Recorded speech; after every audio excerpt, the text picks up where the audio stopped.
Everyone, welcome back to Latent Academy. Previous year questions का practice हमने पिछले 2 video में ऑलरेडी किया था। अब यहाँ पे हम करने वाले हैं 2019 के इम्पॉर्टेंट प्रीवियस ईयर क्वेश्चन की, जो कि रिलेटेड है साइंस से। अब यहाँ पे हर रोज़ previous year question practice science की आएंगी। अगर आपको ये सीरीज़ फॉलो करना है तो आप इसको ज़रूर फॉलो करिए, क्योंकि ये डायरेक्ट सीरीज़ वो है जो कि एग्ज़ाम में आए थे क्वेश्चन, उन्हीं से रिलेटेड और वही क्वेश्चंस है यहाँ पे हम देखेंगे और समझेंगे इम्पॉर्टेंट सारे इसके फैक्ट्स जो कि रिलेटेड होंगे हमारे एग्ज़ाम से। चलिए शुरू करते हैं टाइम बिना किसी टाइम वेस्ट के। हमारा पहला क्वेश्चन है, विच of the following set contain only the units of measuring distance. Distance measure करने के लिए इन सब में से कौन सा सेट है? मीटर, लाइट ईयर और हर्ट्ज, जिसका हम डिस्टेंस मेज़र करेंगे। तो मीटर ऐसा नहीं है, लाइट ईयर भी नहीं है और हर्ट्ज भी नहीं है। क्यूबिट, लाइट ईयर मेज़र करता है पर हर्ट्ज नहीं करता। Cubit year, light year and cubit metre and light year. यहाँ पे जो है cubit and metre light year ये जो है मेज़र करता है डिस्टेंस को। Next question, which of the following is not a by product of petroleum. Petroleum का बाई प्रोडक्ट कौन सा नहीं है? तो पैराफिन वैक्स और बिटुमिन, लुब्रिकेंट ऑयल, ये सारा है, बस इसमें से नहीं है, वो है कोक। नेक्स्ट क्वेश्चन देखेंगे, विच of the following organism can prepare their own food by photosynthesis. Photosynthesis से इनमें से कौन सा ऑर्गेनिज्म अपना खुद फूड प्रिपेयर करता है? तो वो है algae. Now, which of the following features helps polar bear adapt in extreme cold condition? कौन सा ऐसा फंक्शन है या ऐसा फीचर है जो पोलर बियर को अडेप्ट करता है एक्सट्रीम कोल्ड कंडीशन में भी रहने के लिए? White fur, flat feet under the fat under the skin. White fur, long cup shape, claws fat and fat under the skin. White fur, flat feet, layers of fur, strong smell, flat feet, layers of fur. तो वो हो जाएगा white fur and flat feet, fat under the skin. Which of the following nutrients are present in milk. Milk के अंदर कौन सा nutrient present होता है? तो वो है protein, calcium, vitamin D. Next question, the non metal used in the purple colour solution applied on wants as antiseptic. Antiseptic के रूप में कौन सा नॉन मेटल है जो कि पर्पल कलर सॉल्यूशन प्रोवाइड करता है? तो वो है chlorine. Next question, which of the following statement regarding of air is incorrect. Air के रिगार्डिंग कौन सा स्टेटमेंट जो गलत है? एयर हैज़ वेट, एयर के पास वेट है, ऑब्वियसली है। Air is not present in soil, नहीं ऐसा नहीं है, एयर सॉइल के अंदर भी प्रेजेंट होता है। Air play an important role in water cycle, हाँ करता है। Air occupy space, obviously air occupies space. तो इनकरेक्ट बोला, इनकरेक्ट ये रहा कि एयर जो है सॉइल के अंदर प्रेजेंट नहीं होता है। Next question, which of the following represent correct matching. हम मैच द फॉलोइंग को देखेंगे कि कौन सा है। मैच द फॉलोइंग में बात करते हैं सबसे पहले लीवर की। लीवर क्या है? लार्जेस्ट ग्लैंड है ह्यूमन बॉडी का, तो उसका आंसर हो जाएगा 4। अब हम यहाँ पे देखो अपना टाइम सेव करने के लिए सबसे पहले कोई एक ऐसा इजी इसमें से ढूंढ लेंगे और उसको मैच द फॉलोइंग से करवा के देखेंगे। उसके बाद ऑप्शन में देखेंगे कि क्या इसमें से एक भी मैच कर रहा है। तो यहाँ पे ये 2 में 4 मैच कर रहा है, लेकिन हम अभी इसको और आगे चेक कर लेते हैं, क्रॉस चेक। स्टोमक, स्टोमक का काम क्या होता है? डाइजेशन का। तो कहाँ है डाइजेशन का प्रोसेस? वेयर प्रोटीन स्टार्ट, देखो यहाँ पे ये डाइजेशन से रिलेटेड मिल गया, तो यहाँ पे हम ये टिक लगा देंगे। Then gall bladder, gall bladder की बात करें तो गॉल ब्लैडर क्या करता है? बाइल जूस को स्टोर करता है, तो वो रहा ये where bile juice stored. Now next pancreas की बात करें तो pancreas release digestive juice into small intestine. तो पैनक्रियाज जो है डाइजेस्टिव जूस को रिलीज करता है। डाइजेस्टिव जूस क्या हो गया? Bile juice. Now which of the following statement about cell is true. अब सेल के रिगार्डिंग कौन सा स्टेटमेंट जो है वो ट्रू है? Cells are round in shape, cells of a tissue have a similar structure, size of cell is the same in a well organized organism, और all the cells have nucleus। तो यहाँ पे एक सही आंसर हो जाएगा कि cells of a tissue have a similar structure, क्योंकि मतलब मैनी सेल्स से टिश्यू बनता है। टिश्यू उसी को बोलते हैं जो सेम तरह के फंक्शन को परफॉर्म करता है। सेम तरह के फंक्शन को परफॉर्म करने के लिए सेम सेल्स की रिक्वायरमेंट होती है, तो यहाँ पे आंसर इसीलिए ये सही हो जाएगा। नेक्स्ट क्वेश्चन, यहाँ भी फिर मैच द फॉलोइंग, इसमें देखना है कि मोड ऑफ रिप्रोडक्शन किसका किसमें सही है और गलत, उसके बारे में। सबसे पहले बात करते हैं ईस्ट की। ईस्ट का रिप्रोडक्शन जो होता है वो स्पोर फॉर्मेशन के थ्रू होता है। देन पोटैटो का जो होता है वो किसके थ्रू होता है? बर्डिंग के थ्रू होता है। देन हम एल्गी की बात करें तो अब यहाँ पे हम मैच कर लेते हैं ए का टू इसमें से कौन सा है, ये रहा पोटैटो 4, तो ये 3 इसका आंसर यहाँ पे हो जाएगा। लेकिन आगे एल्गी का देख ले, एल्गी का क्या होता है, mode of reproduction fragmentation. And then fungi, fungi का क्या हो जाएगा, vegetative propagation.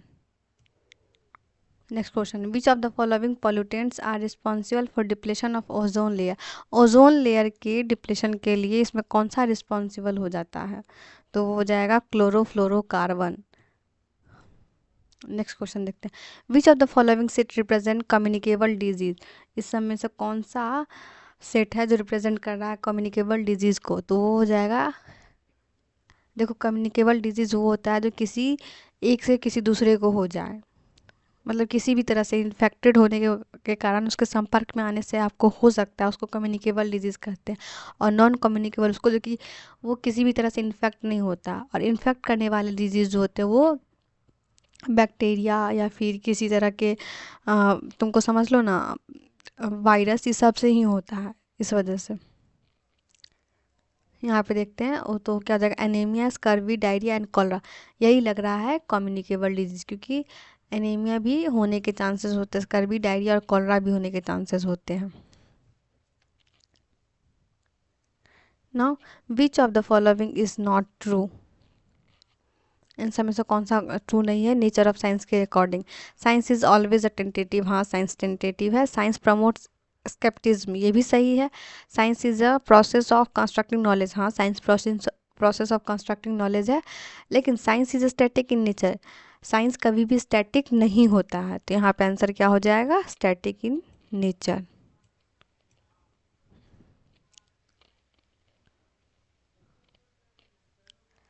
Next question, which of the following is are develop by science. Science के थ्रू इन समय से कौन सा चीज़ डेवलप किया जा सकता है, equity, scientific attitude, scientific temper या फिर स्टैटिक माइंडसेट। तो देखो स्टैटिक माइंडसेट तो कभी भी डेवलप हो ही नहीं सकता है, तो इसको हम कभी भी कंसीडर नहीं करेंगे। लेकिन साइंटिफिक एटीट्यूड आ सकता है और साइंटिफिक टेम्पर आ सकता है, पर हम यहाँ इक्विटी को भी काउंट कर सकते हैं, तो यहाँ पे आंसर क्या हो जाएगा, A, B and C, third हुआ इसका आंसर। क्वेश्चन है, the role of a science teacher should be, to provide rich variety of learning experience to. Obviously science teacher का सबसे ज़्यादा रोल क्या होता है कि लर्निंग टीचिंग एक्सपीरियंस को प्रोवाइड कराना, तो इसका आंसर हो जाएगा ये। नेक्स्ट क्वेश्चन देखते हैं, as per NCF 2005 good science education should be. NCF 2005 के अंदर एक अच्छी साइंस एजुकेशन को किस चीज़ के अंदर आना चाहिए, true to the learner, true to the environment of the learner and true to the teacher, true to science. तो इसकी बात करते हैं, तो यहाँ पे क्या हो जाएगा, ट्रू टू द लर्नर, जो लर्नर के लिए ट्रू हो, सही बात है। ट्रू टू द इन्वायरमेंट होता है, जो लर्नर के इन्वायरमेंट के लिए ट्रू हो, वो भी ज़रूरी है। एंड टीचर से रिगार्डिंग हमें यहाँ पे कभी भी सीटेट में या फिर सीटेट के एग्ज़ाम को लेके कभी भी बात ही नहीं करनी, और पेडागोजी में तो बिल्कुल भी नहीं। हमें स्टूडेंट और लर्नर और सब्जेक्ट स्पेसिफिक बात करनी होती है, तो यहाँ पे क्या हो जाएगा, ट्रू टू द साइंस, तो ए, बी, डी इसका आंसर हो जाएगा।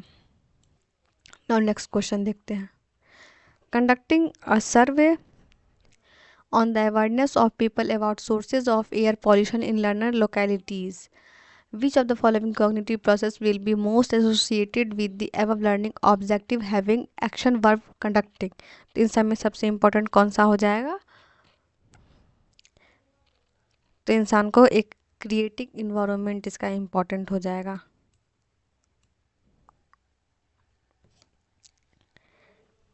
Now, which of the following strategies can be the most appropriate for involving learner in the teaching learning of science? इसमें सबसे मोस्ट अप्रोप्रिएट क्या होगा, किसी लर्नर को इंगेज करना है साइंस पढ़ाने के दौरान, तो reading a science book, clarifying the hard spots of learner, working और engaging the learners first, encouraging learners to do group assessment. तो इसमें क्या हो जाएगा आंसर सही, कि working on engaging the learners, learner को आपके पढ़ाई के थ्रू इंगेज कराना सबसे बड़ी बात होती है आपकी टीचिंग लर्निंग के प्रोसेस में, तो ये आंसर हो जाएगा। Next, by which of the following strategy meaningful clarification on the concept of reflection of light can be given, through the animated video on the concept, chart showing the reflection of light, observing reflection of light on white paper screen by the learner and drawing conclusion. Ask close-ended questions related to concept. अगर हम किसी meaningful topic को पढ़ा रहे हैं तो वो ऐसा कौन सा स्ट्रेटजी यूज़ करे जो उनके कॉन्सेप्ट के ऊपर सीधा रिफ्लेक्ट करे, तो उसका आंसर हो जाएगा यहाँ पे कि ऐसा ऑब्जर्विंग रिफ्लेक्शन यूज़ करे वाइट पेपर स्क्रीन का जिससे लर्नर को सीधा दे के कंक्लूजन मिले. Now next, why are field visit important in science. और फील्ड विजिट में साइंस क्यों इम्पॉर्टेंट है? It provides hands-on experience. It is easy to conduct. It collects the information of science. It develop habit of hard work among learners. नहीं, ये जो होता है बच्चे को हैंड्स ऑन एक्सपीरियंसेस प्रोवाइड कराता है. इसके लिए फील्ड विजिट बहुत ही इंपॉर्टेंट है. जब भी फील्ड विजिट की बात आए तो बच्चा करके सीखने में ज़्यादा भरोसा करता है, विश्वास करता है, तो ये उसकी बात करता है. Next, which of the following tool is for learner centred assessment. ऐसा कौन सा टूल है लर्नर सेंटर्ड असेसमेंट का? Portfolio, concept mapping, paper pencil test, journal writing. तो आंसर हो जाएगा पोर्टफोलियो, कंसेप्ट मैपिंग और जनरल राइटिंग. कभी भी टेस्ट का जो बात आता है, हम टेस्ट करेंगे इन बच्चों को, कभी भी उसको टेस्ट के आंकड़े से नहीं आंकेंगे, बल्कि बच्चे को हर हमेशा एक असेसमेंट करेंगे खुद के थ्रू कि बच्चा क्या कैसे कर रहा है उस चीज़ के regarding. Assessment as learning in a science में देखो, इसमें ना तीन तरह के क्वेश्चन आते हैं. एक तो ये एज से रिलेटेड आता है, एक आता है फोर से रिलेटेड कि उसमें वो लिखा रहेगा कि फोर है, और एक आता है सेल्फ असेसमेंट, सॉरी असेसमेंट्स, और एक आता है समेटिव असेसमेंट. तो देखो फॉर में क्या होगा, जहाँ आपको पूछे असेसमेंट फॉर लर्निंग तो आप वहाँ पे फॉर्मेटिव लगाना. फोर और फॉर्मेटिव एकदम मिलता जुलता है. और जहाँ आ जाए असेसमेंट एज लर्निंग तो वहाँ लगाना है सेल्फ. एज का उल्टा सा कर दो, सा आएगा तो तुमको सेल्फ याद आ जाएगा, तो इसका आंसर हो जाएगा सेल्फ असेसमेंट.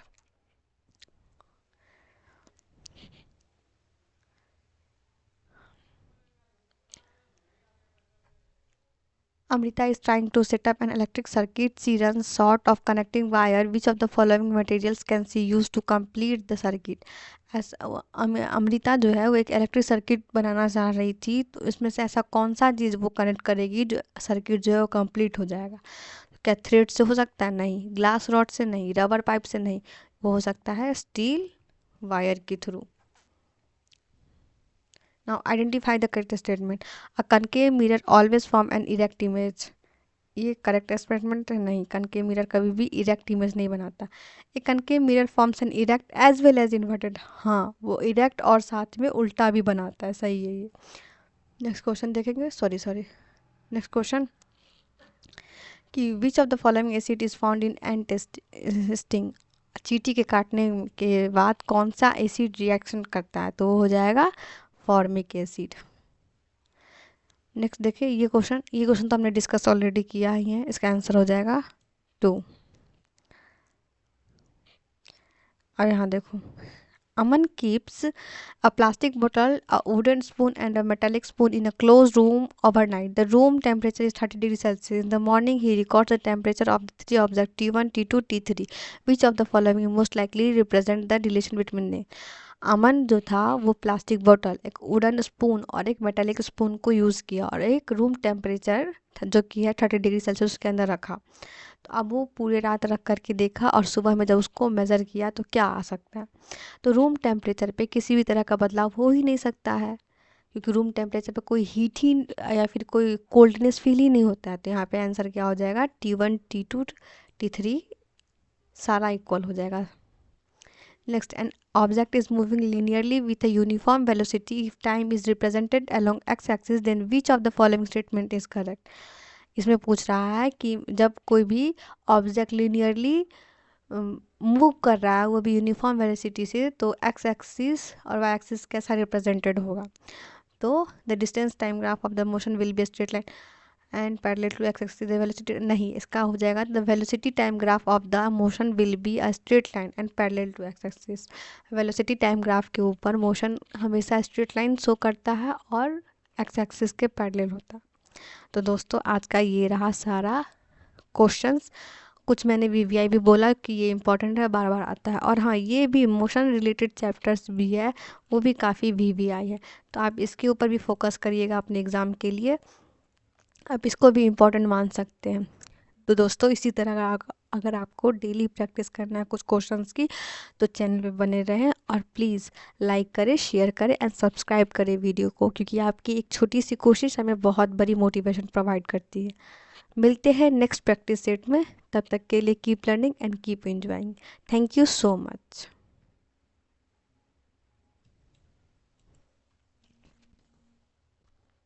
हेलो, आ गेली।